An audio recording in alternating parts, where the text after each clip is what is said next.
Okay, moving on to the very heart of this webinar. Okay, another very informative part, the lecture from our invited resource speaker.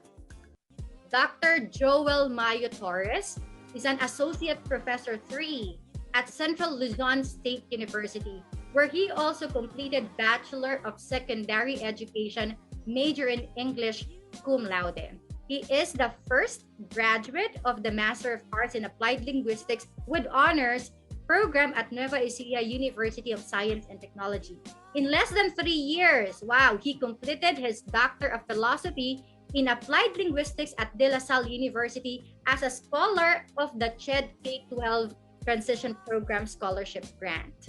Since 2010, he has published 26 research articles on the fields of education, sociolinguistics, discourse analysis, language and culture, Philippine English, and second language acquisition, learning and pedagogy in Scopus Index internationally refereed and institution-based journals. He also presented research papers in conferences locally and internationally. For 2 consecutive years, he was recognized by the De La Salle University Office of the Vice Chancellor for Research and Innovation and the University Research Coordination Office for his contribution in the field of research. In 2021, his research paper was recognized as one of the most Scopus-cited research articles in the Humanities, Arts, and Education cluster. He is always invited as research evaluator and speaker in universities and in-house reviews for ongoing and completed projects. His indexes, yung sukatan kung gaano ka well-cited na researcher or author, his indexes as author are as follows. For Google Scholar, 8H index and 8I10 index, and Scopus 4H index. Parang sa awards night yun na yung Grammys. He is the former chair of the Secondary Education Department of College of Education, Director of the Expanded Tertiary Education Equivalency and Accreditation Program, and Head of the Center for Educational Resources Development and Services at CLSU. At present, he is an accreditor of the Accrediting Agency of Chartered Colleges and Universities of the Philippines, or AACO. In 2015, he was the recipient of the Outstanding Young Novo Ecijano for Young Professional category for his exemptional display of skills, knowledge, and perseverance in achieving greater heights of achievement for the province of Nueva Ecija. Ladies and gentlemen, please welcome Dr. Joel M. Torres.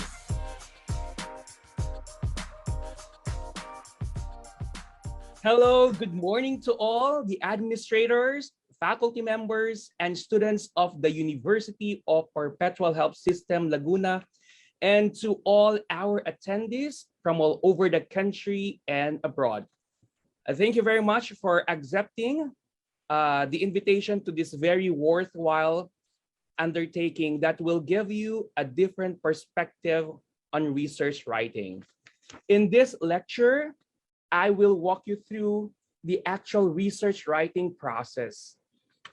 From choosing a topic, narrowing down the topic, formulating the research questions, doing integrative and critical literature review, identifying the theoretical framework, vis-a-vis designing the conceptual framework, and choosing the appropriate research methods, which I have experienced on more than a decade of my relationship with research. Like any other relationship I have, my relationship with research has never been a smooth sailing. There are downtimes, there are frustrations and challenges, but there are always rewards for all these efforts. At the end of this lecture, you will realize that once you devote your time and passion to these undertakings and remains committed to it, research will love you back and you will say, this is it. So we live in a world with so many questions. But my first question is, can I be allowed to share my screen? Because the host has disabled. Okay, so I think you okay, are so now. okay, so can I?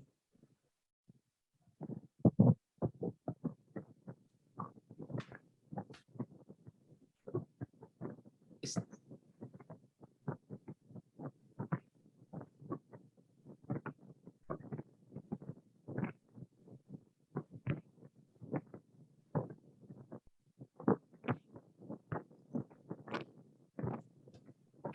We live in the world with so much concerns from our day-to-day activities, from your personal life, from your student life. If you're working, your professional life will give you a lot of concerns. For instance, you might be wondering when this long time series will finally come to an end. I remember it has seen two presidents and will again witness another president in our country. And they keep on telling that this will come to end. So nag-break na kayo, nagkabalikan na kayo, may bago ko uling pag-ibig, andyan pa rin ang series na ang Probinsyano. Or you might be wondering if how are you going to answer Daniel Padilla's question, para kanino ka bumabangon? Ako binago ko na to. I don't ask the question para kanino ka bumabangon. What I ask is, para kanino ka natutulog? Because the same person, kung kanino ka natutulog, is the same person kung para kanino ka bumabangon. Because basically, you want to sleep for you to get enough rest and for you to get ready for the next battle. So my question is, para kanino ka bumabangon? I know the very reason that you are here in this webinar is that bumabangon ka hindi para sa mga text na mababasa mo pagkagising mo, hindi para sa mga bagong YouTube videos na makikita mo, kundi bumabangon ka para sa thesis mo. Di ba? Why we wake up? There are times that in the middle of the night, we will wake up and do something about our research because survey says that one of the causes of problems among the students, especially for the graduate students, is that research writing. At the first stages of their coursework, they are very passionate. They have that particular enthusiasm, unparalleled level of enthusiasm that they show throughout. But as they go with thesis writing or research writing, all of a sudden, they stop. Because survey says it's really hard to think of a research topic. Yung tipong title pa lang ng research, ubos na ubos ka na. Pakiramdam mo ba ay wala ka nang maisip because you are stuck in that particular title alone? Or nasabi niyo na ba to sa inyong mga sarili? Nahahamakin ang lahat para lamang sa thesis. Ikaw, ano na ang nagawa mo para sa thesis mo? Ang sabi dito, yung kaklasiko na nagdala ng keyboard dahil sira yung keyboard ng laptop niya. Ikaw, balikan mo, tanungin mo ang sarili mo, ano na ang nagawa mo sa ngalan ng thesis writing? You may type your experiences in the chat box or in the comment section of our Facebook Live para naman malaman ng mga iba ano na ba ang hinamak mo o ano na ba ang tinawid mo para lamang sa thesis writing. Ayan. Yes. Doc Joel, they're typing answers actually. Yes. Ayan, no? So true po. They're responding. Okay. So that's a question. Yung maghahabol ka ng respondent mo, yung magmamakaawa ka ng, uy, please naman, pakisagot ito. Di ba? Or sometimes, magbabiyahe ka sa kalagitnaan ng gabi kasi meron kang nakitang pwedeng available na interviewin at that time. So, marami tayong gagawin for the sake of research. Hence, we appreciate so much this undertaking by the University of Perpetual Health System in Laguna to give this free webinar and online research consultation that will give you a different perspective on conducting research. So the title of this webinar is Unlocking Difficulty and Redirecting Students' Perspective on Conducting Research. So we will not be discussing most of the concepts, but I will basically walk you through the actual writing process because I do believe you already have a number of webinars attended. You have sat down to a number of lectures that deal on research. So here we'll just have a simple talk, and we'll just look at this critical concepts in research in a lighter note. So the thesis writing process, it gives us different emotions, from proposal writing, from data collection, from analyzing the data, and to defense, actual thesis defense. Say, for example, when your proposal has been approved, of course, you are so much elated. You feel that you're in cloud nine. You are very happy. You want to make libre to all you see along the way because your proposal has been approved. It's like you have gained that particular level or degree of acceptance. Of course, you will also feel that heart emoji in when your committee approves your thesis proposal. And what is so exciting is when you actually engage to the data collection, when you get to travel, when you get to meet different people, so you are happy.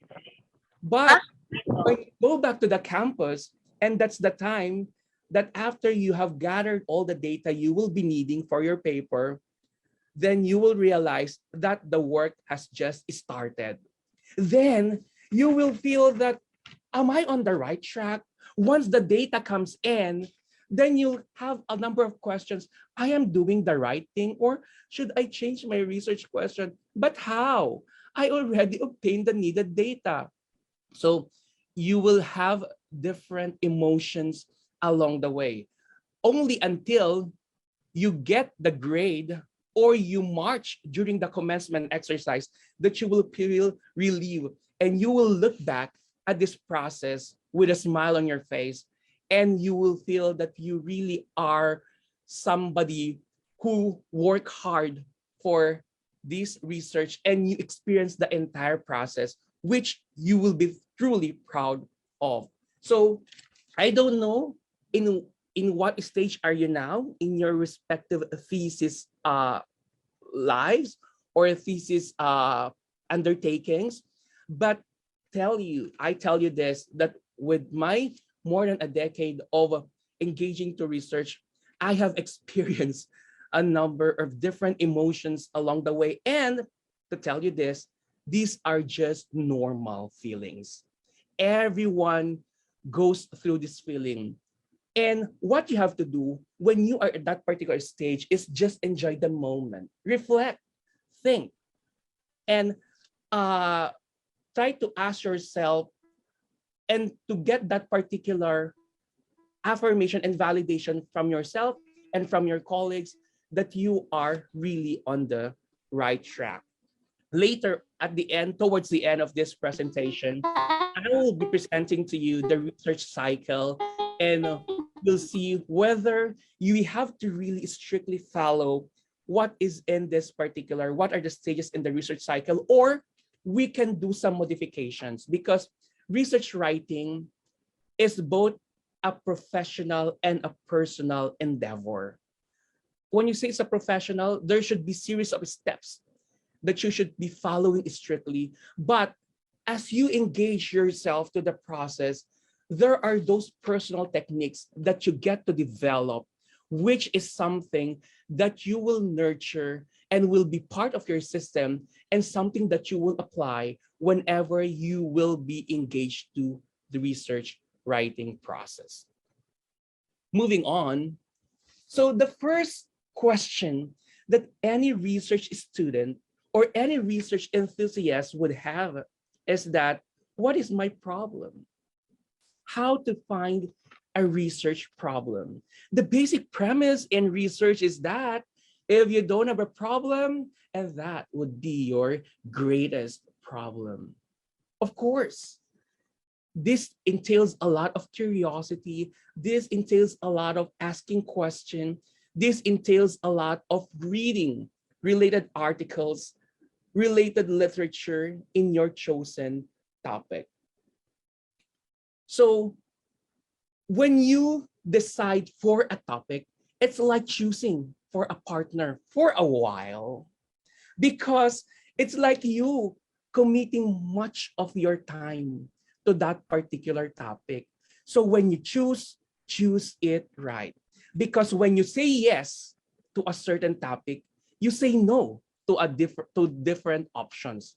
Just saying yes to one topic means you're turning your back to another opportunities for a while, because you can always go back to this research niche or research opportunities once you have completed, once you have finally closed your relationship to the first one to whom you said yes, right?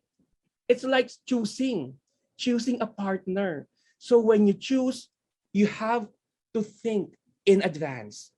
You have to be visionary whenever you choose a research topic. Now, we have to always look back at the various considerations in choosing research topics.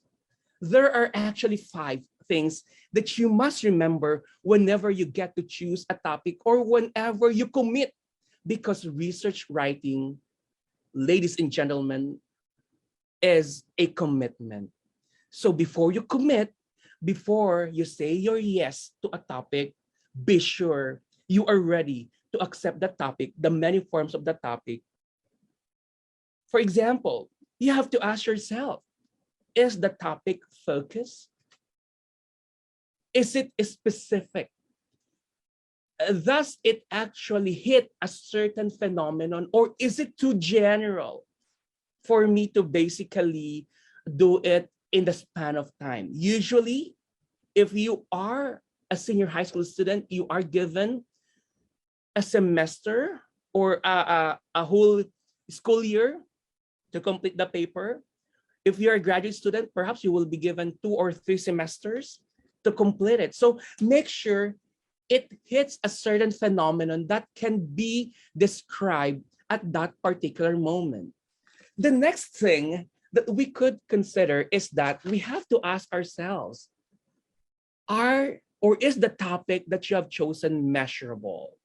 Are there available tools that would provide you your needed data, whether it be quantitative way or in a qualitative way? Would there be nominal numerical data, or will there be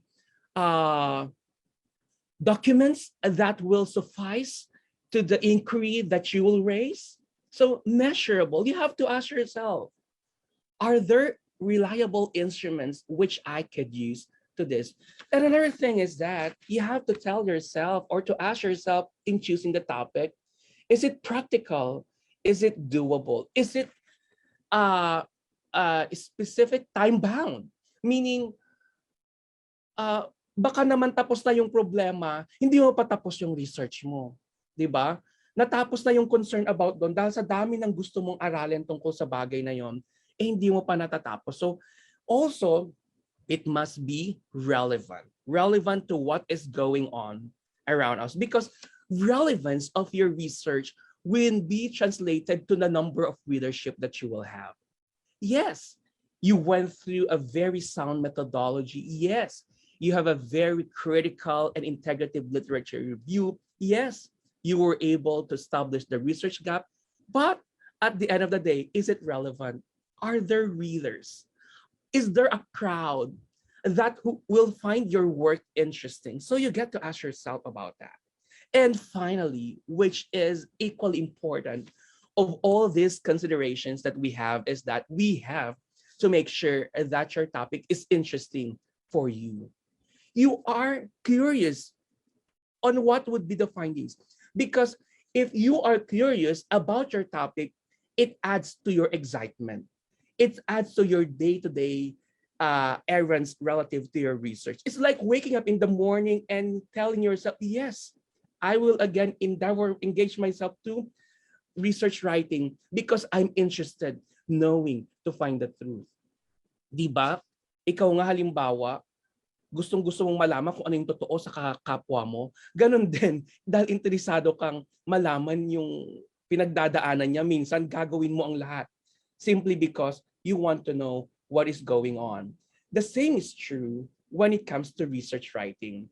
If you are, as a researcher, is interested to discover something about that particular phenomenon, then, as I say, half of the work is done. Moving on. So let me give you a very general topic which we could work on for this morning sessions, because I'm only given an hour, and usually you would know research undertakings and research concepts, research skills are actually taught for semesters. But here we'll try to compress all those things that you need to know, you need to have in your fingertips so you can face the world of research writing bravely. Okay, say for example, you have this particular topic, education in the pandemic. So this is a very broad topic, isn't it? So what are the things that come into your mind when you hear the word education in the pandemic? You may type in the things that you think or the things that come into your mind when you hear these two things, education, pandemic. So Dr. Rowena here will be reading some of your comments on the first things that come into your mind hearing the word education in the pandemic. What possible research areas can we develop out of this particular topic? So what are the responses, Dr. Owen? Okay, so the question is, what comes to your mind whenever you hear this title, Education in the Pandemic? So ano-anong papasok sa isip ninyo? Okay. You can So are they answer. typing? You can answer those who are in Zoom. Same with, ayan. Meron na po, sabi ni John Carl Virtualia, distance learning. Oh, that's... Sabi naman ni Twinkle, virtual class. Si Jeremiah, COVID situation and online classes. Online learning, sabi ni Joseph. Student struggles in pandemic. Ayan, ang dami nilang sagot. Dito sa dito po sa Zoom, ayan, Doc, new pedagogy, new strategies, module writing and authorship, online versus face-to-face. So, see, Doc Owen, there are a lot of research opportunities that will that will be open or that we can take. There are a lot of the roads that we can follow in this topic alone. So all your answers are correct.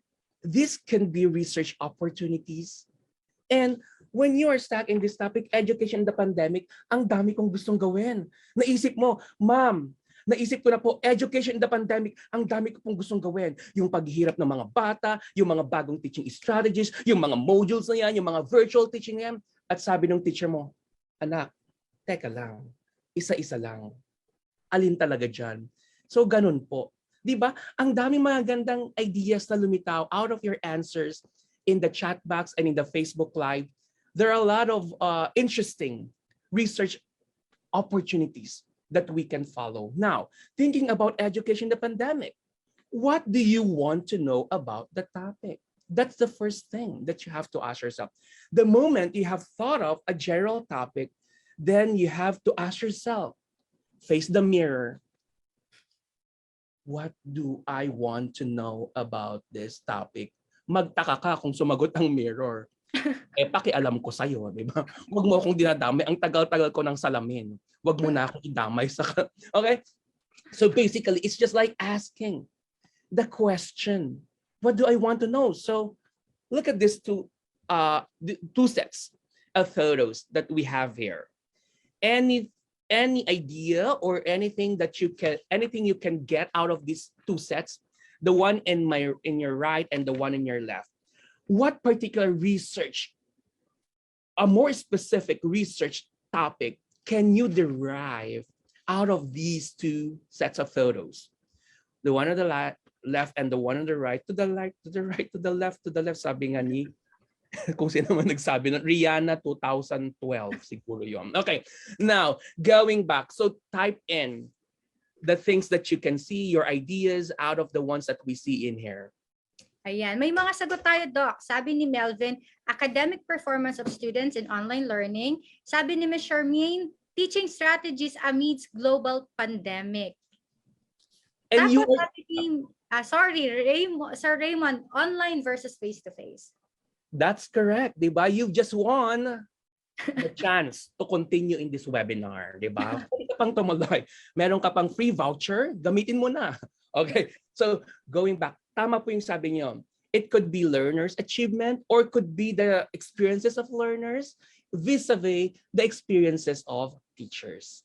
So napakalawak uli nun, di ba? We are trying to narrow it down, the topic that you want to work on. This is just an example. There are a lot of topics, whatever discipline you are at the moment, you are specializing, but the skill that you will get out of this experience will be applicable to your specific discipline. So going back, so your answers are all correct. So teaching strategies during the pandemic, learners' experiences during the pandemic, all these are correct. So which path you are going to take? Diba? You are again on two roads. Teaching or the experiences of the teachers or the experiences of the learners. Like the road not taken by Robert Frost, diba? It's time for you to choose. Because when you go to the path of learners' experiences, that would be an entirely different story. If you choose teaching strategies or teacher experiences during the pandemic teaching, that will also be a different story, right? So choose whatever path you would want to choose. For instance, because most of our viewers now are students and they can all relate to this one. For instance, you have chosen the path learning in the pandemic. So you already set aside teaching in the pandemic, right? So here are the possible questions that you will have along the way. So who's learning? So you're talking about the respondents here or the participants if you're doing a qualitative research. So who's learning? I'm going to study elementary pupils. Am I going to talk about the high school students, college students, or the postgraduate students? So you have to settle that.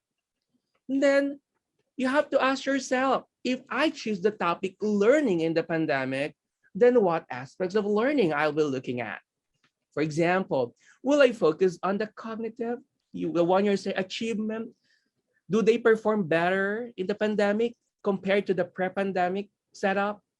Am I going to look at the affective component, mental health, well-being, motivation, confidence, efficacy levels? There are a lot of things that you may choose. Or am I going to look at the achievements of the students? Do they get higher grades? Ang daming honor ngayon, 'di ba? Ang daming honor. Sila nanay, sila tatay, sila uncle, sila auntie, kasama nyo sila sa biyaheng ito, 'di ba? Achievements. Or you may also want to look at the problems that learners encounter in this pandemic. There are a lot of problems in module, problems in assessment, 'di ba? Problems in internet connectivity, problems on the physical distance that they have among their classmates and between the student and the teacher. Or you may also want to know the problems, aspects on learning modalities, asynchronous, synchronous, blended, or you want to know about the learning strategies they have. So see, you have to face all these questions just deciding for the topic alone.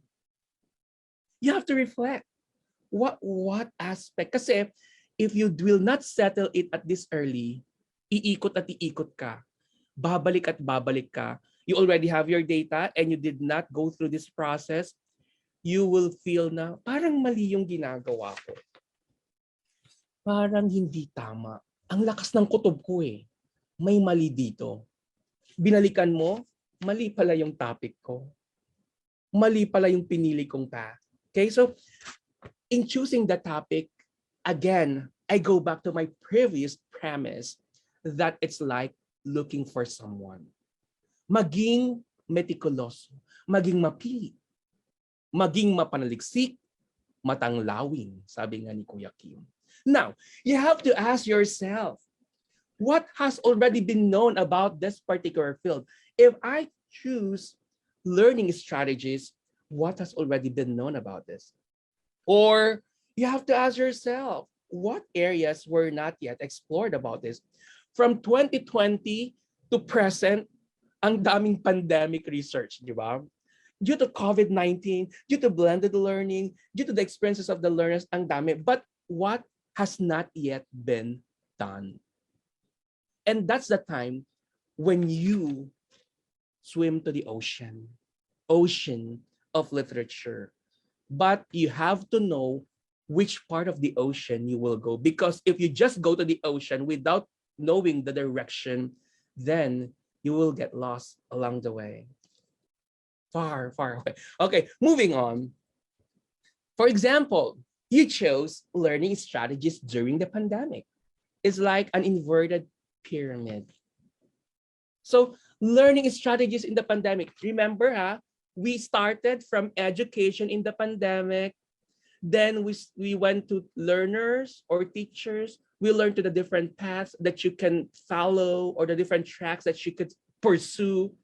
But now we come to the top 10. Di ba? Parang kung baga sa pageant, ito na, top 10 na, mamimili ka na. Top 3 na nga pala ito, di ba? Top 3. Okay. For example, learning strategies during the pandemic, that is the more specific topic that you will have. This topic alone will leave us a number of questions, right? Learning strategies during the pandemic. Sinabi mo yan sa teacher mo, nag-enter ka sa Zoom. O kaya, ma'am, can I have an appointment with you? Because I have very interesting research topic for our class. Then you said, ma'am, my topic would be learning strategies during the pandemic. Kala mo tama na, di ba? Pagdating mo kay teacher, kaninong learning? Saang subject? Ay, ma'am, uuwi po muna pala ako. Tatanungin ko po ulit. Ma'am, wait lang ha. Andyan lang po kayo, okay? So, the first topic, which is already a specific topic that we have, can already be what? Can still leave the teachers or can still leave the readers with a number of questions. Whose learning strategies? What particular subject? Ibig mo bang sabihin, anak, sabi ng teacher mo, ibig mong sabihin, anak, lahat ng subjects sa aralin mo? Baka wala ng estudyante, hindi ka patapos. Kasi lahat pala ng subject gusto mong aralin.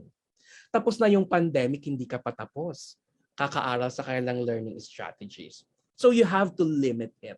So you move to the second, which is learning strategies in science subjects during the pandemic. So it becomes more specific because you are a bit curious on how learning of science subject takes place.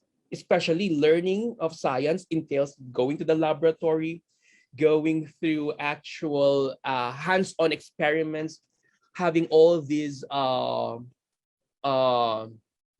specimen that you have, right? Like we used to have in the face-to-face classroom. Now, the second one, which is not yet the final topic, is will still leave the readers or your teacher with a number of questions still. So, whose learning strategies in science subject are you referring to here? Ma'am, yung mga kinder po. Kasi po may science na po sila. Of course. Or yung mga senior high school po.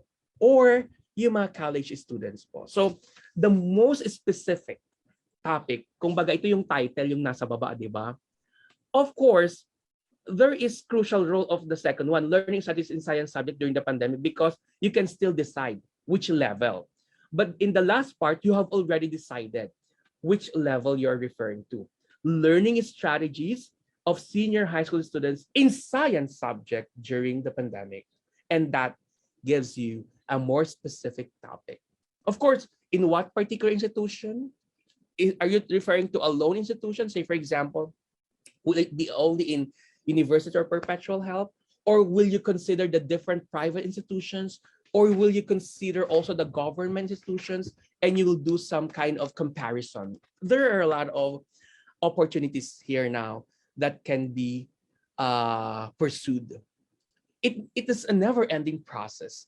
Once you have provided an answer for a certain research topic or the series of research questions that you have, it will again open opportunities. Ang research hindi kay iwan yan. Hanggat kasama mo siya, andyan yan patuloy na magbibigay sa'yo ng maraming opportunities. Hindi kagaya nung kasama mo nung nakaraang taon, di ba? Pinangakuan ka, pero asan na siya ngayon? Ang research, pag natapos mo ito, it will open to a number of opportunities. Meron at meron kang magagawa. Hindi ka niya iiwan. Basta, harapin mo yung mga kailangan gawin. So, after the conclusion of this study, what I'm trying to emphasize is that it will again open up to a different set of research questions which you may want to pursue. That's why researchers never stop.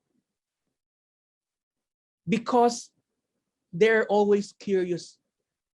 Whenever they come up with their generalization or their conclusion, they again think of another problem. Now, for example, here's your topic, learning strategies of senior high school students in science subjects during the pandemic. I mentioned earlier that as a researcher, we have to be visionary. We have to think at the beginning with the thought of what should be the end of this. So I am fond of coming up with tables, coming up with matrix. For example, once you have identified your topic, once you have limited your topic, you may come up with this table with the following contents. First, you think of a possible research questions. Then out of your research question, you have to transform the question into possible themes or into possible key concepts from your research questions that will serve as your guides in finding topics for RRL. Then you have to think of the research design. Will I be using qualitative or quantitative? It depends. Whether you want to test it in a bigger population or a bigger sample, you want to validate previous findings, you want to see consistency in the previous findings, you may endeavor into quantitative. But if you want to have a more in-depth analysis, real life experiences, encounters of those participants, then you may go to qualitative. Then you have to also think of the instruments or the tools that will help you answer the research questions. Then a part of it would be asking yourself, who will provide the needed data to answer the research questions? And finally, what kind of data analysis will I use? Will I be using the simple descriptive inferential statistics, or will I be engaging myself to the new generation statistical analysis tools? So why I am showing you this particular table? Because the moment you think of your research questions, you have to think ahead. How will I supply for all this? How will I fill in the data needed for all these rows or for all these columns that I have? So be visionary, strategize, think. That's why you really have to see the connection of your research question to the entire direction of your study. My research students would always go back to me and have their research questions polished, refined, or sometimes I would ask them, there are instances if did not go through critical examination, there are instances that the students will be in the final defense and still research question seems to be an area of concern. So what we do sometimes is that what data are available, what data do you have with you? Then we'll just like kind of base the research questions on the available data, but make sure that it's still connected. It's still linked to the research. Next is who will be your participants, okay? Who will be your respondents and the kind of analysis. Moving on, so let's try to fill in the different columns in our table. So you will see here, it should be connected throughout. For instance, out of the topic, learning strategies of senior high school students in science subject during the pandemic, here are the possible research questions that you may have. You may ask, what are the learning strategies employed by students in learning science subjects during the pandemic? So if this is your question, if you will engage to a qualitative research, then you will do interview. Or if you want to engage in quantitative research, then you may do survey. Then the second question is, what learning strategies were considered by the students effective and ineffective in learning science subjects during the pandemic? So for them, what are those effective and ineffective learning strategies? Again, you may do a survey on this, or you may do an interview on this. It depends what framework or what design are you going to follow. Now, you will see here, question number 3, we have two. One is devoted if you're referring to a quantitative research, and one is if your research design is qualitative. For instance, if you follow the quantitative path, then you can ask, is there a significant difference on the learning strategies employed by the students when they are grouped according to gender, academic achievement, and year level? And that's when quantitative research, this is inferential statistic, will come in. Then in the third question, following the qualitative research design, your question could be framed this way. How may the learning strategies employed by the students be compared when they are grouped according to gender, academic achievement, and year level? This is merely qualitative because you're no longer looking for significant difference, but you're trying to compare. Say, for example, do male and female students differ in their learning strategies? Do high achievers, average achievers, and low-performing students have different sets of learning strategies? Do freshmen, senior, sophomore, or do graduate and postgraduate students have different learning styles in science compared to college students and the like? So this is the time when you do only qualitative analysis. So now, once you have decided on your research questions, then you are to proceed to the next round. It's either you write the introduction or you start searching related literature and studies. Minsan kasi, gaano kadalas ang minsan? Madalas.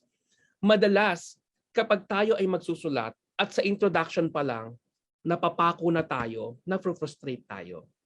Well, kung hindi tayo makasulat ng introduction, magbasa tayo. Because the literature will give us insights. The literature will give us perspectives on how to start our paper. But remember, research is not a collection of quotable quotes. Hindi porke magandang pakinggan, hindi porke nararamdaman mo na gusto mo ito, ipapasok mo na. It's not a combination or collection of quotable quotes. So still on the topic, learning strategies of senior high school students in science subjects during the pandemic, you may begin writing your introduction or you start searching related literature and related studies. While doing RRL, you can actually multitask. This is what I am doing whenever I engage into research. Doing RRL, I already accomplished the references section. Or while working on the RRL, I also think of ways on how I am going to draft the introduction. So you can actually multitask. But of course, it depends on your personality. I am not telling that this can be true to all. But what I'm telling is that this works for me, and you may also find a different style that will fit your personality. So going along with this one, So you can accomplish the introduction or the references section. Why is it important that as early as introduction and references section, you already accomplish the references? Because there's a tendency that along the way you might forget where you got this information. So what I do is that the moment I included it in the manuscript, I already have a separate window open, or an MS document all open, where I already type, where I already enter the reference entries. There's also that particular application in the Word document where you can enter the citation, and it depends on what citation and style it will arrange it that way, whether you follow APA, MLA, IEE, Chicago. Later I'll discuss in passing those references styles. So, but in my case, I enjoy kasi doing it manually. Just I enjoy. Say for example, I have this particular Word document open, and on my other laptop, I'm already typing the reference entry, or I'm reading the journal in my laptop, and in the other laptop, I'm reading or I'm typing something. So I just enjoy the process. But again, you have to discover what works for you. Okay. And how do you do that? Of course, you have to immerse yourself to the process. If you don't immerse yourself to the process, then you will never learn this one. I'm so thankful that way back in high school and in college, I immersed myself to the process of research writing.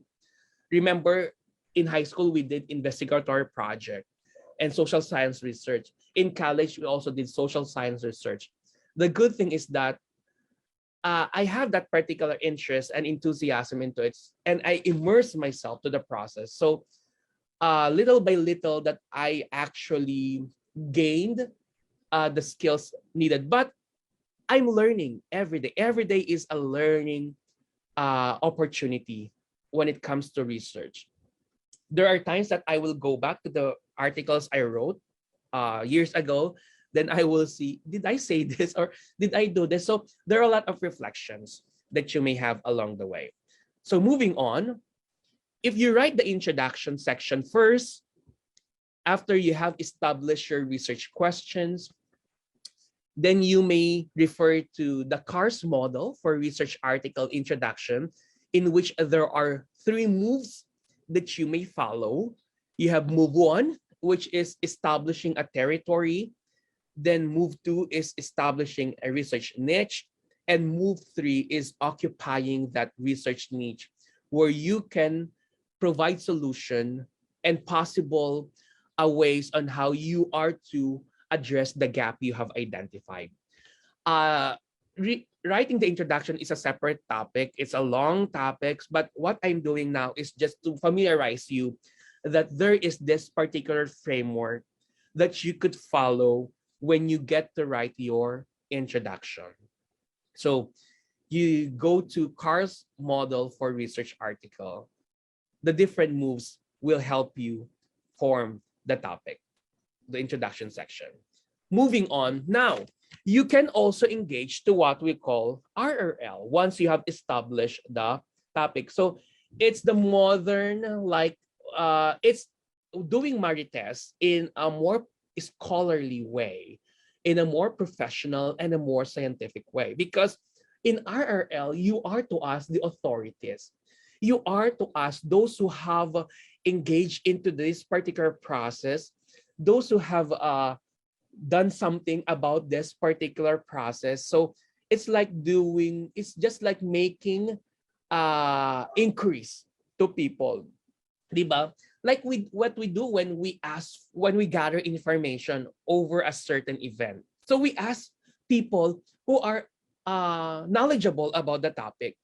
Our literature review tells us that our research is basically anchored on the shoulders of the giants. So we are standing on the shoulders of the giants when we do literature review, because we do a lot of attributions. Di ba ganun din naman pag nagchichismis tayo? Oy, sabi ni Carla, ganito daw yung nangyari doon. Eh, hindi naman ganyan yung sinasabi ni Patricia. Oh, sino yan? Si Patricia 2012 ba yan? Hindi, si Patricia 2012A. Iba yung sinasabi niya kasi ibang gathering ito. Di ba? That's the same. When we do the literature review, we ask, we collect necessary information. Now, going back to the table, so once you have laid down or drafted your possible research questions, the next thing that you could do is to think of key concepts in the research question that will serve as your guides in finding topics for RRL. So remember, we have 3 research questions, and we can have choose, we can come up with a different research topic. We can come up with different subtopics which will serve as our guides in doing literature review. You know, doing RRL is not just searching. It is a set of interrelated skills. Hindi lang po ito pag-type sa Google o sa Eric or sa Google Scholar. Skill ang paghahanap ng literature. Because it's a matter of playing up with words. Diba? What will you enter in the search bar will spell the difference, will provide you with a number of opportunities, with a number of tracks, with a number of journal articles where you could read or research. So doing RRL entails a lot of critical thinking as well.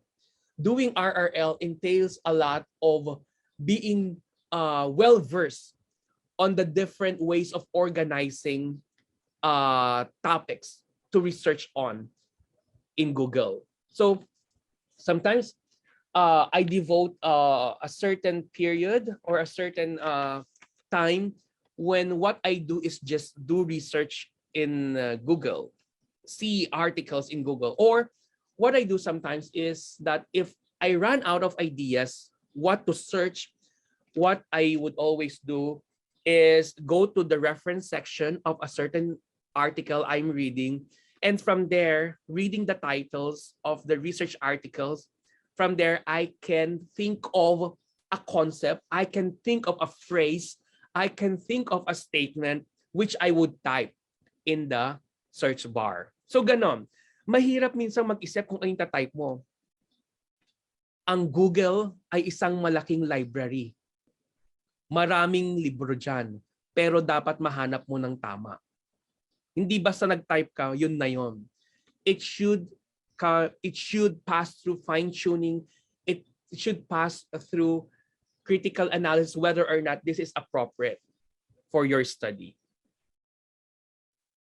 So for example, going back, learning strategies of senior high school students, we may have here are the research questions, then possible key concepts in the RQs. And this will eventually be your guide as well. Say, for example, you get to ask learning strategies in science subjects in the pre-pandemic and the pandemic context. You may type that as well. Or you may type in the Google for your search, you may consider effective learning strategies in science during pandemic, or you may type also ineffective learning strategies in science during pandemic.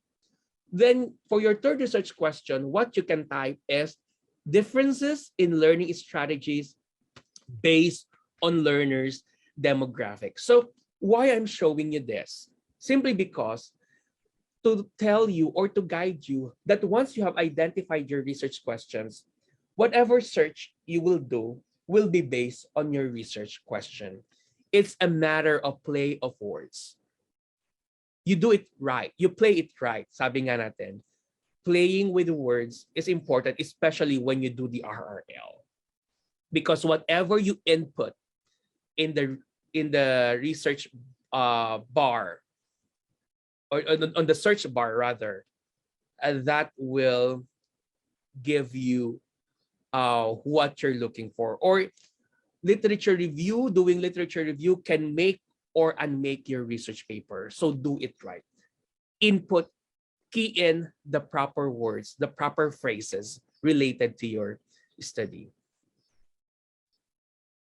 So possible organization of the RRL would be learning strategies in you may begin with the learning theories, which will also serve as your theoretical framework eventually. There are a number of learning theories that we could look into. The three key learning theories, for example, would be constructivism, behaviorism, humanism. Okay. Then you also have here, you may also organize it in a way that you may consider learning strategies in science subject in the pre-pandemic and in the pandemic context. Then you may come up with a section on effective learning strategies in science subject during the pandemic, or ineffective strategies in learning science during the pandemic. And the final section could be differences in learning strategy based on learners' demographics. Why you should have to organize it this way? Because eventually, when you write the results, you're going back to the RRL to conform, to dispute, to corroborate previous findings. Moving on. Now, while doing literature review, I again present to you a table that will facilitate your literature review. So if you follow the APA citation, then you write APA citation, right the moment you are writing the literature review, you may come up with this one so that it would be easier for you to get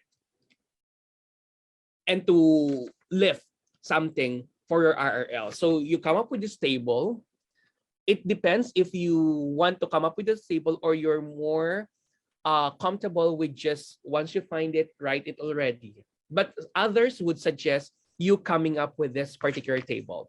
So you begin with the APA citation, then identify already the research design that was used.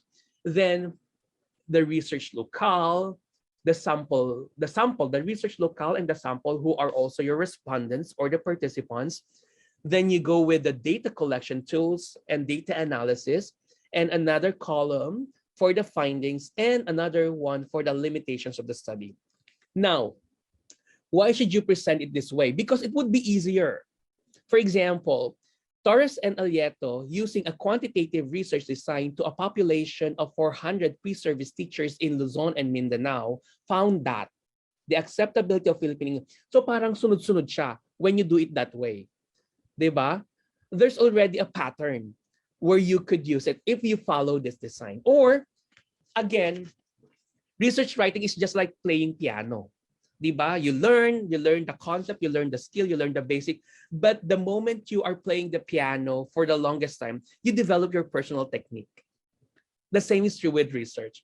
That's why research is a bit personal. But for beginning researchers, you may refer to this particular framework when you write your literature review. Because it would be easier. Say, for example,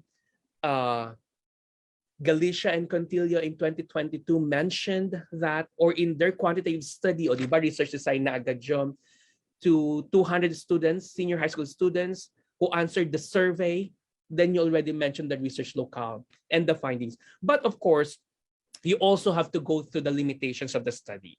It's always important that when you do RRL, find for gaps, find for methodological issues that you may consider. So for beginning researchers, I highly recommend that you adopt this particular table. So you do critical reading when you do literature review. So you get to ask yourself whenever you come across with an article, you get to ask yourself, what were the research objective? Are the research aims achieved? If so, how did they do it? Okay. So what else? Are there any problems with their methodology? As researchers, we are always serious about the kind of method that you employ in answering your research problem. Was it a strong or a weak research model? How will this research help you with your own research? What would be the relationship of this? What can you take from it? What needs to be avoided from what the previous researchers have done? It's not like saying when you do literature review, it's not history, it's not learning from our mistakes. But I keep on telling you, we don't learn from our mistakes. Rather, we learn from the insights we get out of our mistakes. The same is true when we do literature review. We learn from what our predecessors have done. So we have to be critical. Next is you have to ask yourself, what are you doing differently? So in writing your literature review, you have to ask, who are the key players in my field? Who are the rock stars in your field? What are the main arguments or what are the main debates that they have forwarded? How have these ideas changed over time? So you have to really trace. Baka in your literature review, you are telling this particular one, you are arguing with this one, but eventually there are newer perspectives. There are recent trends or findings in this particular paper which you have failed to capture. What are the problems with these ideas of debate? Is there a problem with the methodology, and what are you doing differently? So here are some of the popular citation styles. So remember what I mentioned earlier before I proceeded to the RRL section is that when you do RRL, you can simultaneously do the introduction and the references. Because sometimes reference entries are problematic. As an evaluator myself, whenever they gave me a research article to evaluate, I always look at the references, whether it's organized well. Because if it's written well, then I must say the paper is scholarly done at first impression. Okay, so here are some of the popular citation styles. Basically, if you're into psychology, education, business economics, nursing, and interlinguistic studies, you may follow the APA. There is also the Chicago for history, art, history, fine arts, anthropology, and philosophy. We also have the CSE. We also have the IEEE, and we also have the MLA. So in my experience, because I always get published in APA, in journal that adheres to APA, so I use APA. But there are instances that the journal would require you another format. So just be ready for that one. But I think in thesis, it's always most of the time it's APA. So finally, the method section. So remember the table I presented to you earlier from the research questions up to the data analysis. All of this should be related to each other. So what research design will you follow? Will I go with a quantitative? If quantitative, what kind of quantitative? Marami pa rin yan. If you go to qualitative, what kind of qualitative? Madami pa rin yan. Or you're gonna go with the mixed methods. Then you have the participants or the respondents. In the research instruments, are you going to adopt a standardized instrument, or are you going to come up with a researcher-made instrument? If you do so, it has to be validated by the experts. Usually, one who is expert in the field, another who is expert in measurement and evaluation, and another one who is a research practitioner would do. And you have the data gathering and analysis of data. What are the common problems of researchers, beginning researchers, seasoned researchers? First, topics and research questions are too broad. Okay, they want to give answer to everything, which we can't. It has to be focused. It has to be measurable. It has to be specific. Another common problem that researchers do encounter would be the surveyed literature and studies lack the relevance to the current research. If you look at the sub-themes or the subtopics in their RRL, it does not at any point prove any connection to the entire study, which eventually will be, again, problematic when they write the results. So sometimes while I write the results, I also do research literature review at the same time. So that's why sinasabi ko, it's a personal undertaking because you have to find your style. Another one is theoretical framework lacks relationship with the current research. And finally, the conceptual framework is not based on the theoretical framework. So in closing, I will be presenting to you the research cycle, which is every researcher must know, must follow. But then again, this research cycle is something that you may not follow strictly along the way, because sometimes you have a methodology in mind, you have a process in mind, but you don't have yet a problem. Or you have read a result, and you have read a discussion, and you come up with a conclusion, and that will actually give you a research problem. I remember our training before we propose a project, we have to review journal articles, say for example 20 journal articles, 20 to 30 journal articles, to establish the gap, to establish that there really is a need about it.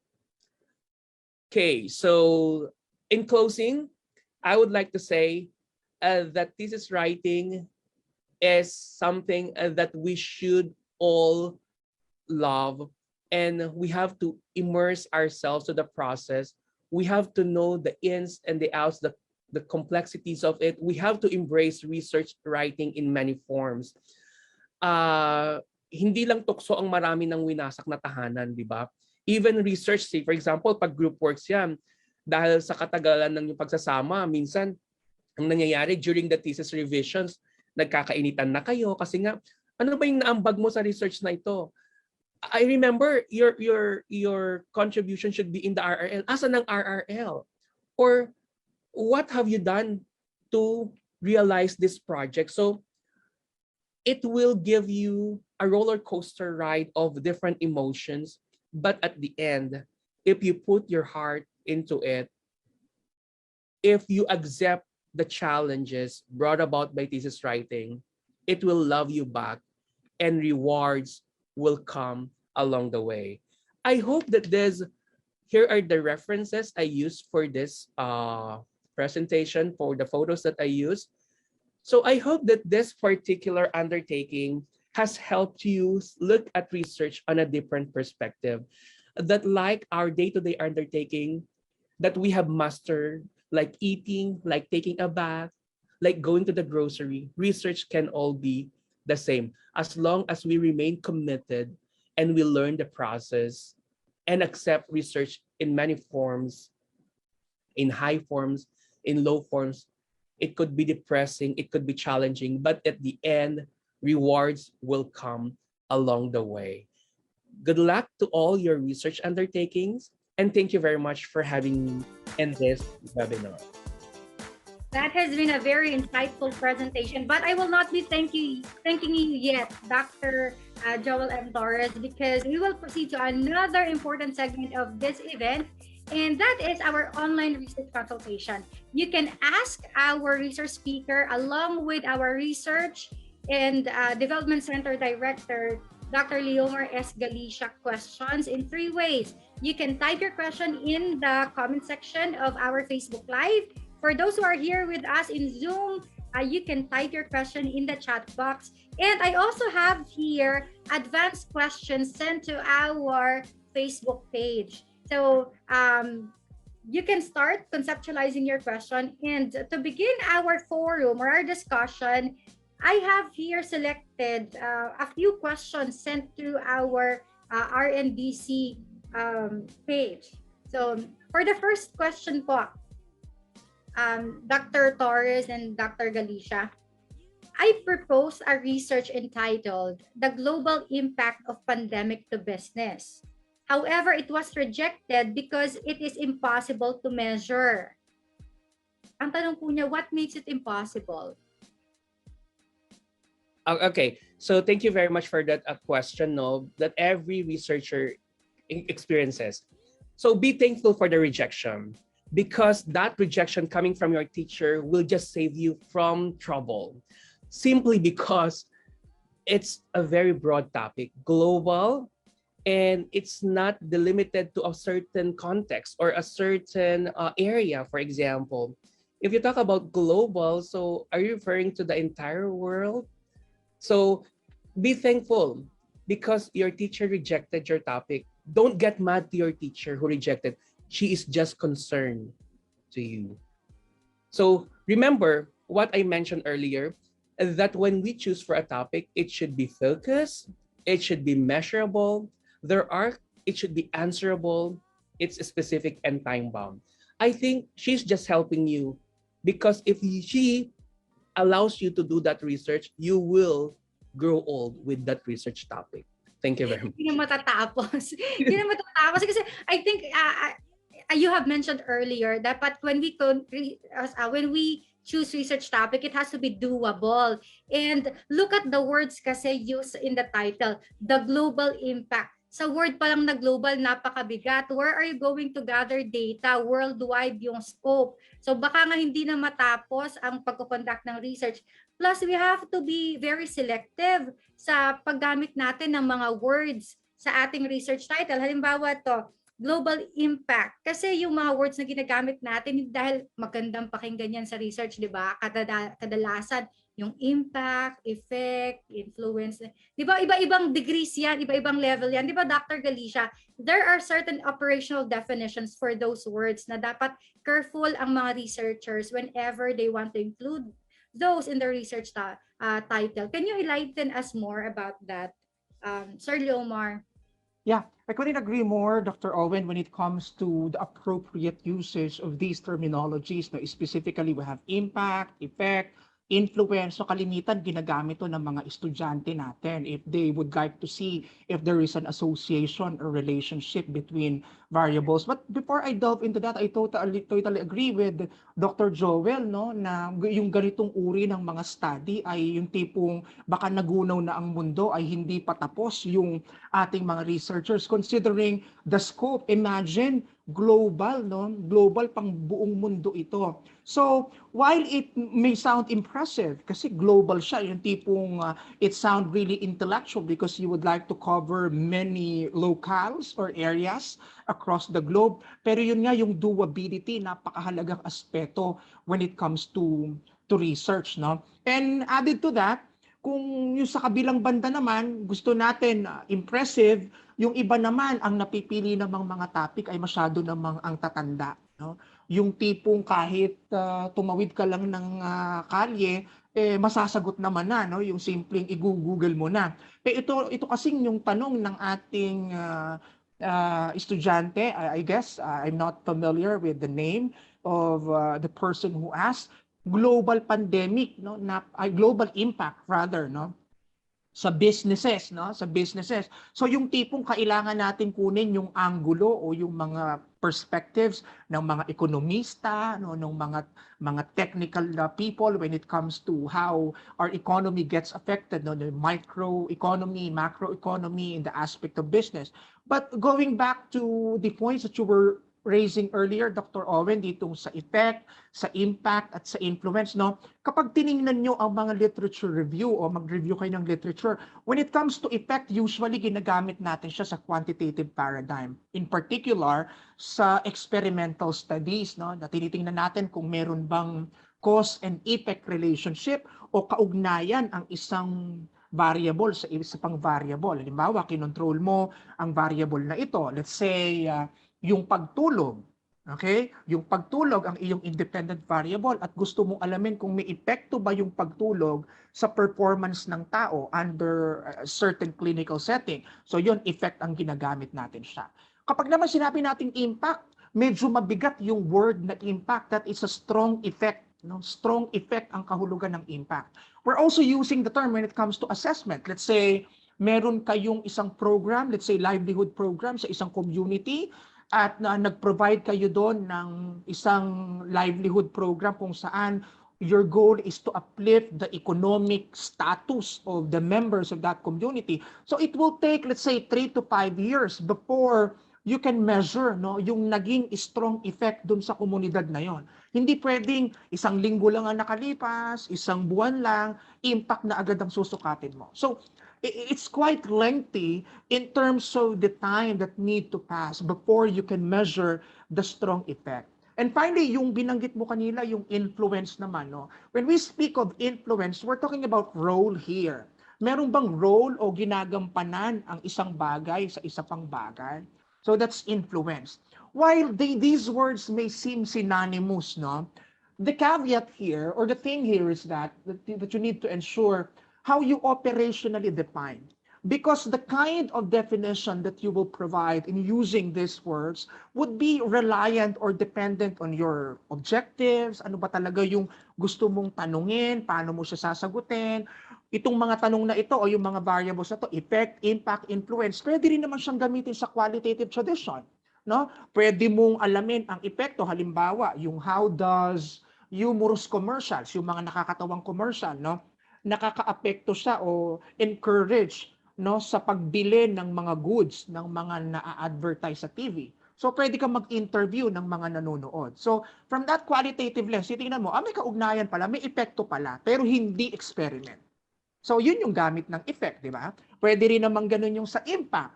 Okay? Pag nag-interview ka ng tao sa isang after ng involvement nila sa isang program. So pwede mong tanungin kung paano nakatulong, paano nabago yung kanilang buhay under certain community program. So yun naman yung impact. So to sum it all, yung determination natin ng impact, ng influence, ng effect, no, ay depende kung ano yung gusto mong sukatin. So do you think quantitative will be applicable for it or qualitative or mixed methods kaya? So titingnan natin yung angulo na yon, yung research objectives mo at yung research methods mo para mabigyan natin ng hustisya yung paggamit natin ng impact, effect, at influence. But I have to say, yung impact, mabigat na word yan pagdating sa research, no? Strong effect kasi siya. Unless operationally defined. Just like what we're having in our senior high school department, no? Relationship ang sinusukat nila and yet ginagamit nila yung word na impact. But I would understand kasi ino-operationally define naman nila. But when it comes to available researches sa ating mga databases, pag ginamit ang impact, lalo na sa konteksto ng impact assessment, medyo mabigat na term yon. Okay? Yeah. I don't know kung ano ang magiging impact nung masyado kong mapulang lips sa inyong sa inyong pagkaunawa sa aking sinabi. So I think I have to At saka isa pa yung... Doc Owen and Doc Omar, I just like to share no yung aming common na biruan when we were doing our graduate studies before, because we had some friends who would like to work on this particular topic, and sabi namin we are to choose something that is practical and doable, and somebody chose na she would like to study language death.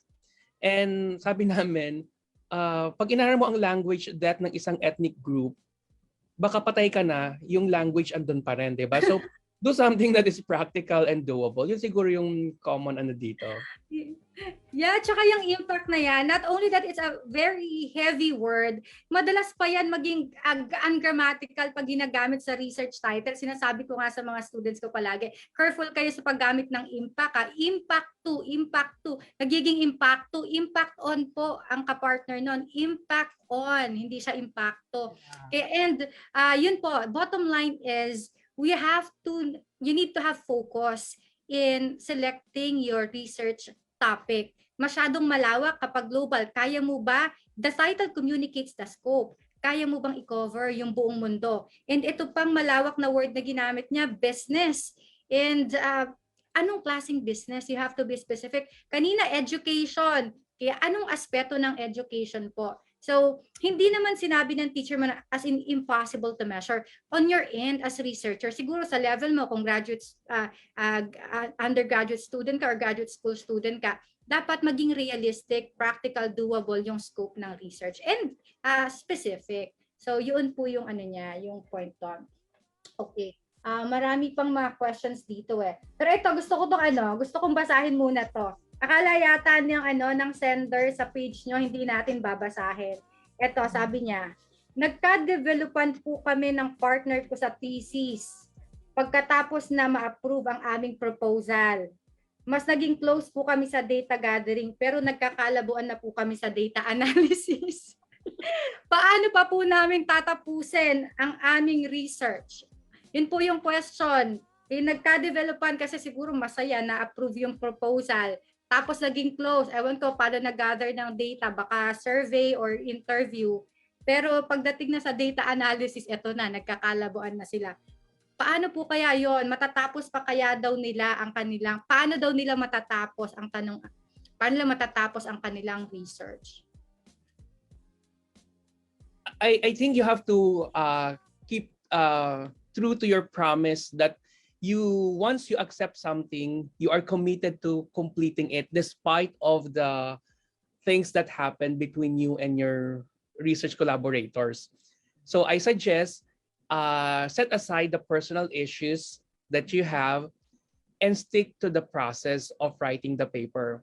The relationship that you used to establish might not be there anymore and you will not go back to that particular stage.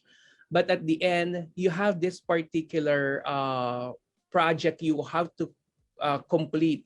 So set aside first and do something on your own and try to reach out to that person, because beyond the relationship, it's your future that matters. 'Di ba? Kung wala ka ng future sa kanya, sa pag-aaral may future ka pa naman, 'di ba? Kaya nga sabi ko sa Yeah. iyo, iiwan ka man niya pero ang research andyan lang. Ituloy mo, baka maging best researcher ka pa in the future.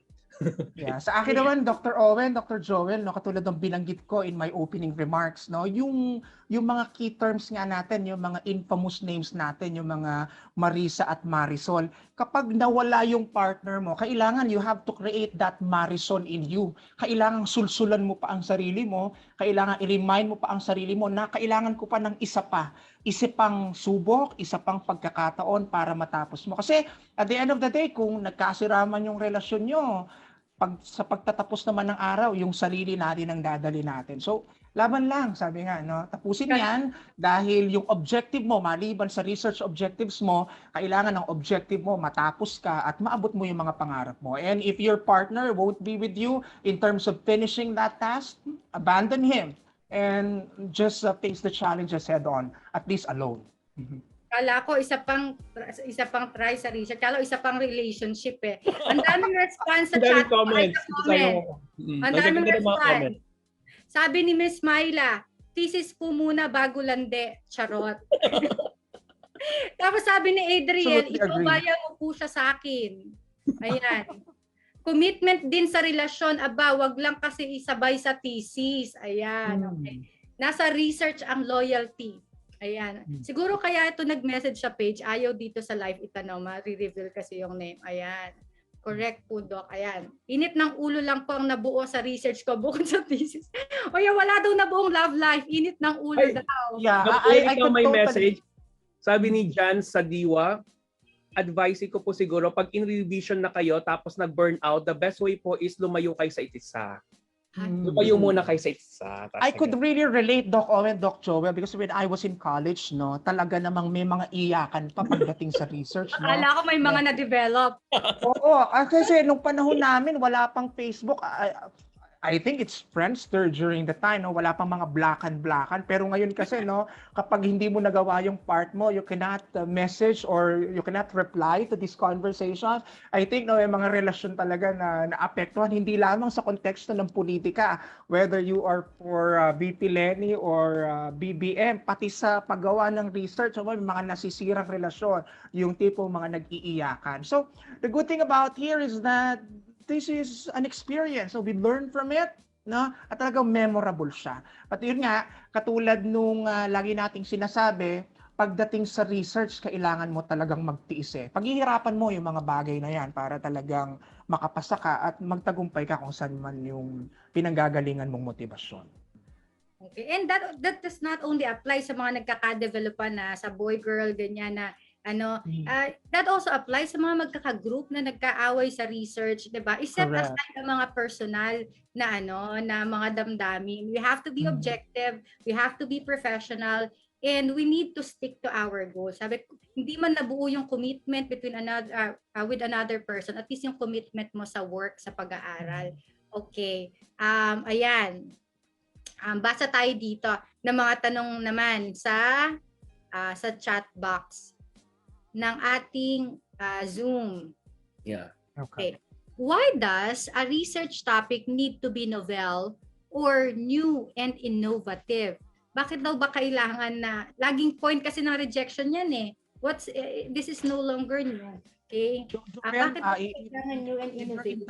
Kasi I have to go to the restroom. Ako na yung unang sasagot nung tanong na yan, no? When it comes to novelty, isa yan sa mga main keywords kapag kinikritik yung ating mga research paper, no? Nakakatuwa dyan sa novelty, pagdating sa research, kailangan lagi kang feasibility researcher. Alam niyo yung feasibility ba parang sa business, no? Kailangan alamin mo ano na ba yung nag-exist. Di ba yung mga milk tea na yan, milk tea shops, ano meron sa kanila, anong wala sa kanila, nasaan sila, anong kahinaan ng milk tea na to, anong special sa milk tea na to. Ganyan ang isang researcher. Kailangan sa review mo ng literature, you're able to identify what exists, what doesn't, ano yung mga weaknesses, ano yung mga limitations para maipapasok mo dun yung sarili mo. Katulad ng binanggit ni Doc Joel kanina, no?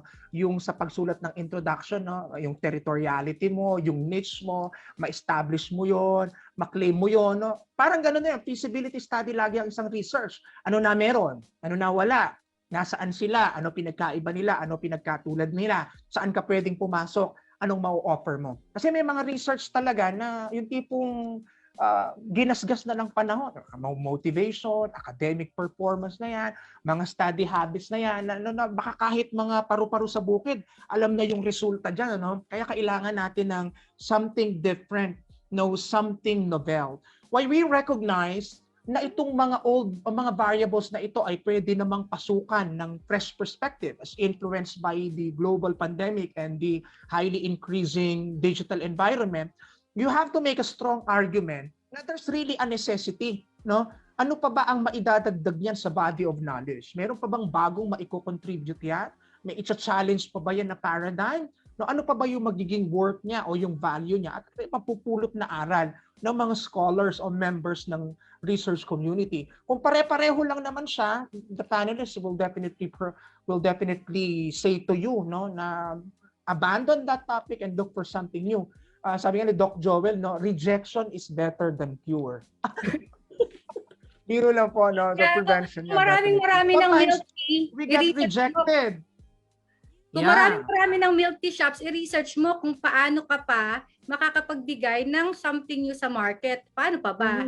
Lahat na yata ano pa pwede mo ilagay sa milk tea? Baka pwede mo lagyan ng magic syrup yan o ajikinisa para may bago naman sa milk tea mo. Parang gano'n, no? So in other words, it's something jocular, pero my point here is this. Kailangan meron kang na-offer na bago. Meron daw ba bagong dagdag or element or word sa research mo para naman hindi siya gasgas na gasgas. So that way, pwede ka ring i-cite ng mga scholars o researchers na bagaman yung variable na yon ay gasgas na o matanda na, pero nabigyan mo siya ng bagong kulay, nabigyan mo siya ng bagong flavor, may bagong learning, may bagong lesson. Even ang researchers ay sa Somalia o sa Africa nakatira, meron pa siyang mapupulot na bago doon. Thank you so much, Doc Owen. I have to go to the restroom. Please give me a few moments, ha? Thank you. Bigla ako naihi. Commercial lang saglit from my end. Thank you. All right. I think we're good now with that question, Doc Joel. Ito po, I think ito malapit na ang final defense. Kaya tinatanong, ano po ang ma-advise nyo sa mga nag-stutter po pag nagsasagot ng tanong? Basically, presentation skill kasi is a unique skill among us. So may talagang iba yung level ng confidence niya when he presents and he defends his paper. But you really have to know the topic very well, the ins and outs of the topic, the very facet of the topic, because that will delimit your anxiety during the presentation. Because the best way to combat anxiety is to prepare for it. Even us who frequently deliver talk would always prepare, will always have those guides with us, diba, to help us. And once you are prepared, once you know that you are emotionally, physically, and cognitively prepared, then there's a reason to stutter, but it will be lessened. You will not be able to eradicate it, but you can lessen it in a way. So just study it and practice. Practice in front of the mirror. Kasi confidence comes from mastery. If you have mastery, then eventually you'll have the confidence to defend your paper. And I would always tell naman my students na wag katakutan ang mga panelists kung prepared kayo, kung nabasa ninyo yung paper nyo. Kasi usually panelists would ask questions for the reasons. May mga panelists na nagtatanong sila kasi parang hindi nila nakita dun sa paper ninyo yung gusto nilang makita. And they are asking you questions to lead you to a certain recommendation. Kasi nawawala dun. So, i-add yun sa mga recommendations nila. May mga panelists naman na nakita nila yung part na yun sa paper mo, pero nag-stutter ka, hindi mo na-deliver ng mabuti. So they want to make clarifications or they want to test your mastery. Baka hindi ikaw ang gumawa, kaya hindi mo masabi ng mabuti. So they would test your mastery of your research paper. Kaya dapat talaga pina-practice. Even tayo, di ba, kapag we have speaking engagement, we also practice in front of the mirror. Ganun din sa defense. So hindi kayo haharap sa panelists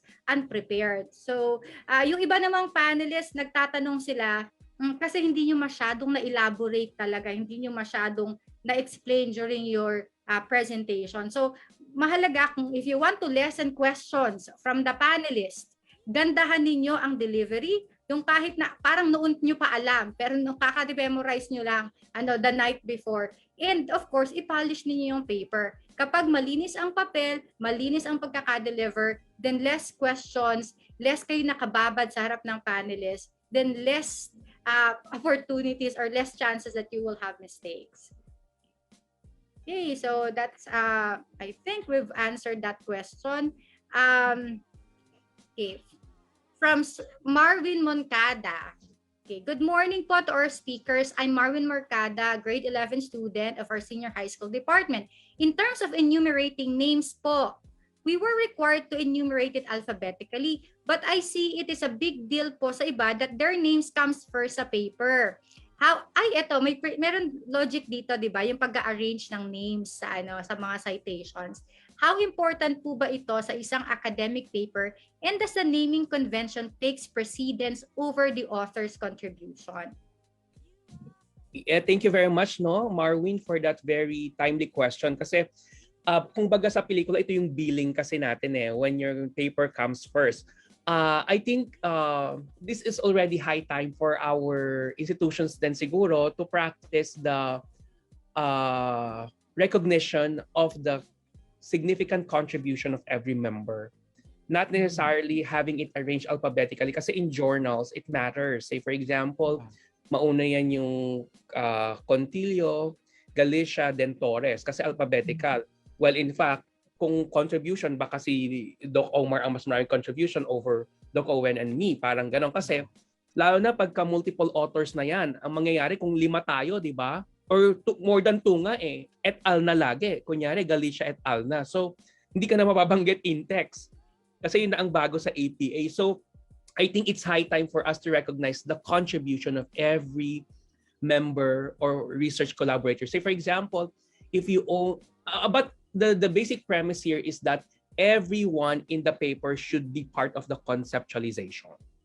Yes. Now, as regards who should take the lead, it should be agreed upon by the member of who will do most of the task and who will serve as, sometimes kasi hindi naman yung corresponding author ang nauuna, it depends kung sino talaga ang magiging corresponding author. But I'm telling you, it's important that we have to arrange the names based on their contributions on the study. But in the context of senior high school, it should be the teacher who will facilitate, who would really explain to them that you have to decide among the group who will serve as the project leader, and his name will come first.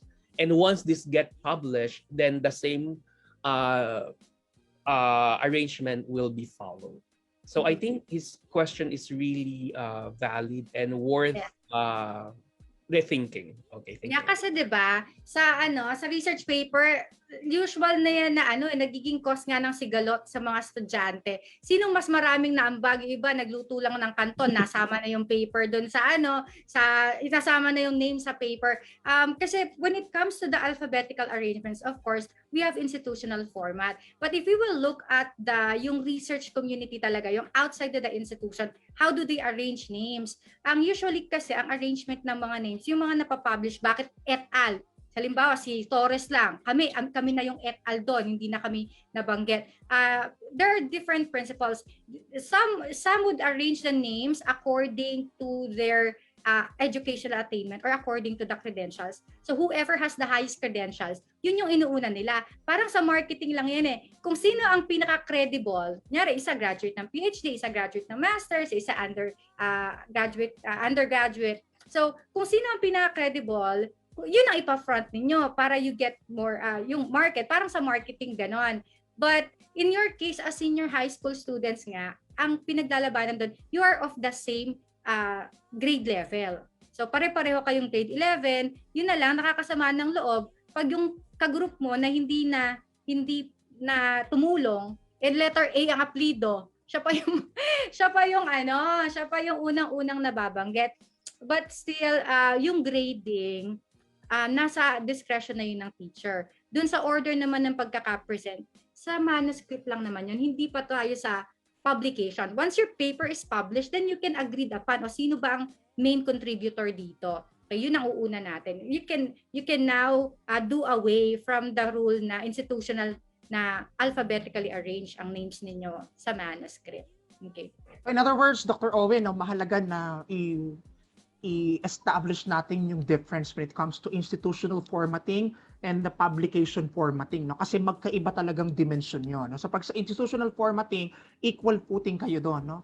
Alphabetical yun, ibig sabihin, no, hindi yung nauna ang pinakamaraming contribution kasi baka yung halimbawa ay letter A ang apelyido, siya naman yung bumili ng itlog, nagpakulo ng tubig para sa pansit canton, yun yung contribution niya. Pero pagdating sa publication, no, iba yon yung corresponding author na naka-arrange siya accordingly at may mga technique pa doon. Minsan yung nasa dulo, yun yung pinaka-senior researcher na bagaman hindi siya nag-contribute pero binasa niya, ni-review niya, so dinadagdag din natin siya.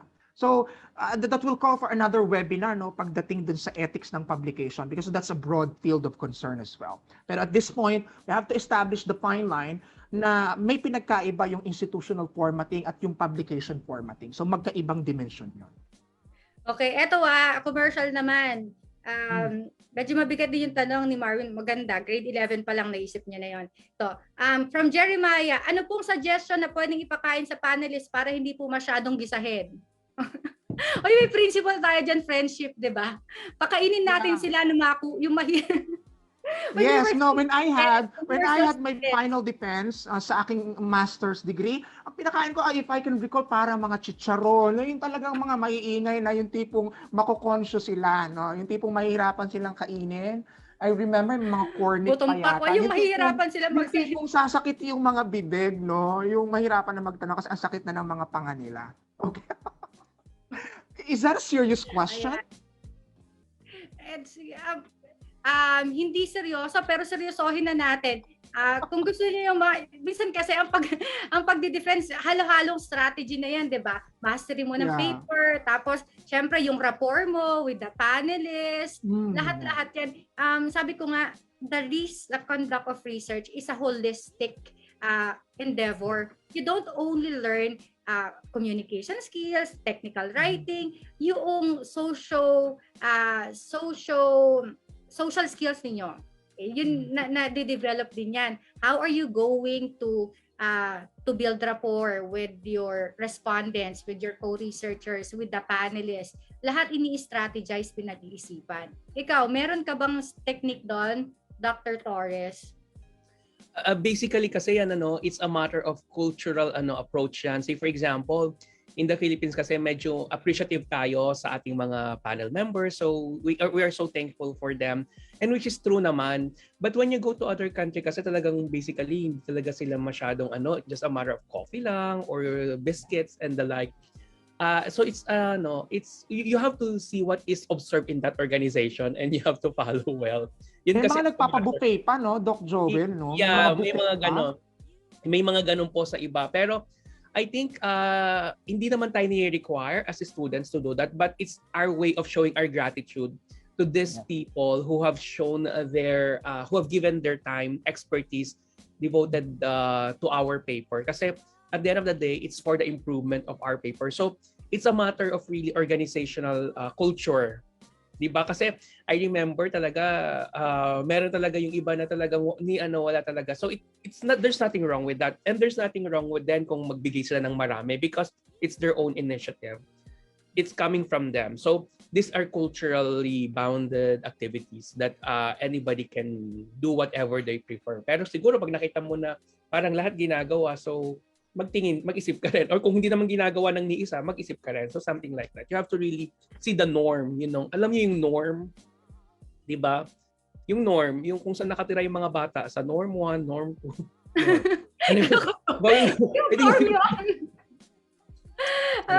Dito, friend. Sige, last na to na question. Ang dami nating question. Ang daming question eh. Ang dami. Ang gaganda mga question. Pero para maiba naman. Owen, can I just Yes. go to this very important question kasi yung writer's block in researching. Yeah. Lahat tayo, we experience the writer's block. So what I do when there's a day na I can't write anything about this topic, I just research. I just go to the appendices, I just go to the references, I just read instrument related to my topic, and that will spark an idea. There are times na you can't write anything eh. You can start and that is giving you so much dilemma, anxiety on a part of a researcher. But you have to really overcome that by doing something little step or little accomplishment each day. When you combine all this will be monumental. Yeah. Okay, thank you. Doc Joel, what I do when it comes to that, when I experience writer's block, no, I watch a movie sa Netflix na yung topic may kinalaman dun sa pelikula na yon. Why is that? Because we can learn from the dialogue and conversation of the characters. Diba? Makuha mga insights doon, mga statements. No? It goes without saying na yung mga statements nun ay ni-research din nung writer or yung script writer, diba? So through that, we can have various perspectives as to a particular topic, no, in an entertaining way. Kasi nga, na-entertain ka na, you get immersed dun sa world na yon, no, ng mga characters and their conversation, which you need to analyze, of course, and jot down for you not to overlook, no, yung mga statements nila. And then try to see the relationship of those statements doon naman sa paper mo. No? So mahalaga na gumagawa tayo ng paraan para tuloy-tuloy yung pag-gather natin ng mga ideas, no, in such a way na hindi naman siya nagiging colossal, Herculean, or monumental. Kumbaga, mahirap pero nag-enjoy pa rin from time to time. And just like what a friend Joel said, it's a matter of knowing your own style. Kasi it takes a lot of discipline yung panonood ng Netflix. Baka kasi ganahan sa Netflix, naka-isang series na, nakalimutan na nakalimutan na yung pagsulat.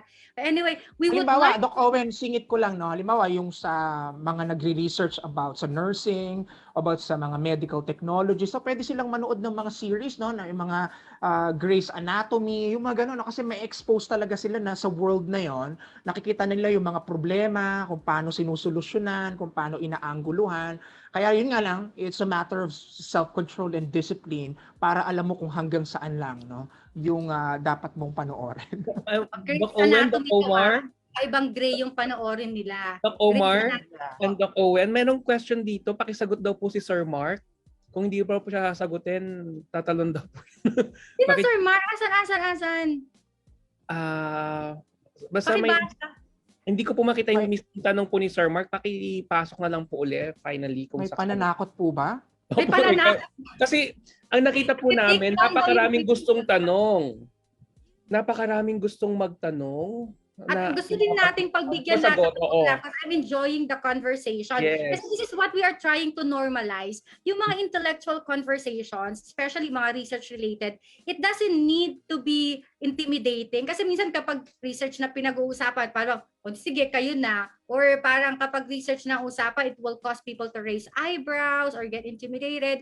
When these topics could just pop up kahit na nagko-coffee kayo sa Starbucks, nagkukwentuhan. Diba yung dissertation topic ko nga, friend, ay Joel, Sir Dr. Torres. It was just, I think, during breakfast that we were talking about. Tapos bigla na lang yung inspiration for mobile learning came up. Then that became my dissertation topic.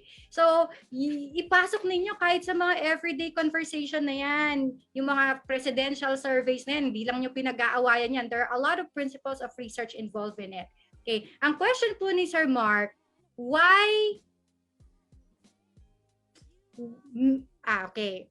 Many would like to ask, what if sa sobrang unique and bago ng study, very limited lang ang literature? Paano po ang gagawin if the panel would insist? Ayan, dadagdagan ang RRL. Great question. Especially po yung mga gagamitin for chapter 4 na magsusupport sa findings. Ikaw nga ang una. Ay paano daw yon, Doc Omar and Doc Joel?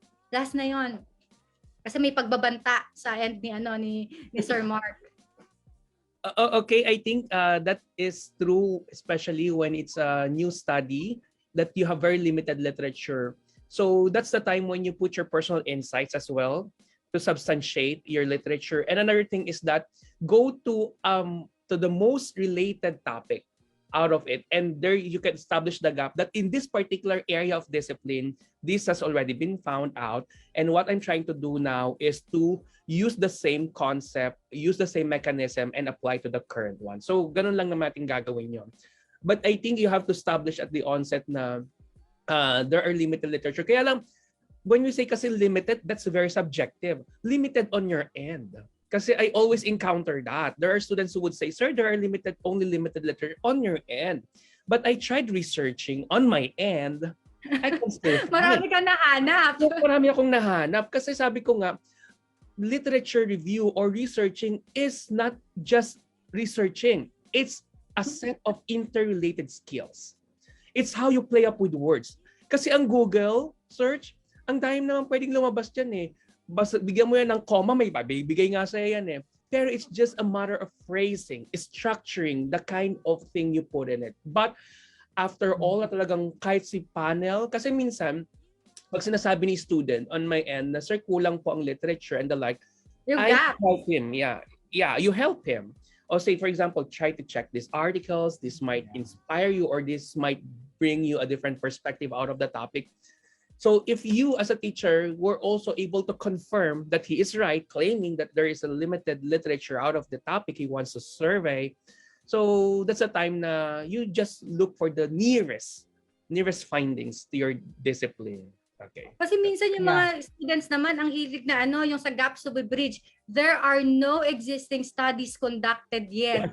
Yes, correct. Napakahilig nila sa ganun. Ang dami naman nating databases na pwedeng pagkuhanan, no, na mag-verify. No? So, for that matter, Doc Owen, Doc Joel, I have 3 words. Number 1, informative. Number 2, investigative. And number 3, argumentative. Kailangan ito yung trifecta nung words na nag-guide sa atin.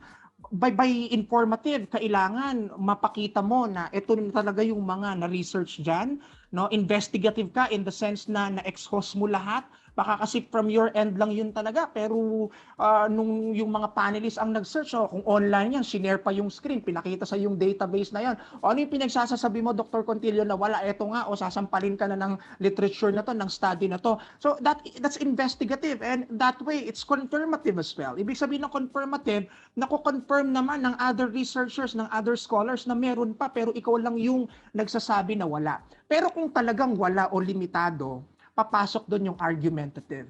Because we have this thinking na ang research informative lang. No, research is also argumentative. You have your claims, you have your inferences, you have your justification, you have your logical reasoning, you have your rationality. So you inject all these elements as well. So always remember, no, pagdating sa mga topic na limitado, halimbawa yung mga topics like data analytics, yung mga cryptocurrency, mga new sciences yan, no? Limited pa yung mga naisulat dyan o mga natuklasan. So, informative, pakita mo ano na yung natuklasan. Investigative, ipakita mo talaga na ito po, ito yung mga databases na exhaust ko, wala po talaga. And argumentative, ipakita mo na ito talaga ang gap. Kailangan ng pag-aralan yon, kailangan ikaw ang mauna doon dahil wala pa, or kailangan pa ng substantial na pagpapaliwanag. So, remember those words, informative, investigative, and argumentative. Ayan, parang ngayon pa lang nagpa-fire up yung discussion. Gina si Dr. Doc Owen and Doc Omar, I just would like to add, no, kasi minsan naman sobrang dami ng literature na nakikita natin. So, when do we stop?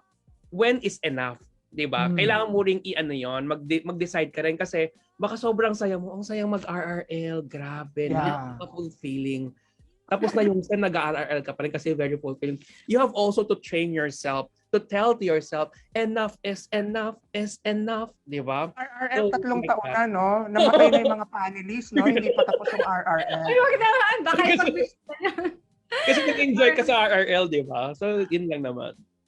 Yes, as much as we want to answer all your questions, we have time constraints. But keep on sending your questions sa ating Research and Development Center Facebook page. Ayan, Dr. Galicia, or bibigay ko ba yung mga Facebook accounts ninyo? I-PM na lang kayo para sa inyo na lang ay pagtatanong.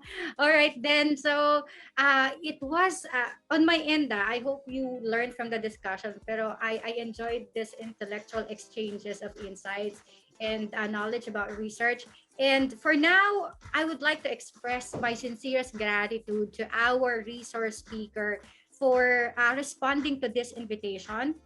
Let us now award the Certificate of Appreciation. Allow me to read the citation. University of Perpetual Health System Laguna, Santo Niño City of Binyan, Laguna, Research and Development Center and Senior High School present the Certificate of Appreciation to Dr. Joel M. Torres for sharing his expertise as resource speaker for the capacity building activity themed thesis writing 911 Unlocking Difficulty and Redirecting Perspective of Conducting Research, which was held on March 16, 2022 via Zoom conferencing, signed by our Research Director, Dr. Leomar S. Galicia, and our Executive School Director, Dr. Ferdinand C.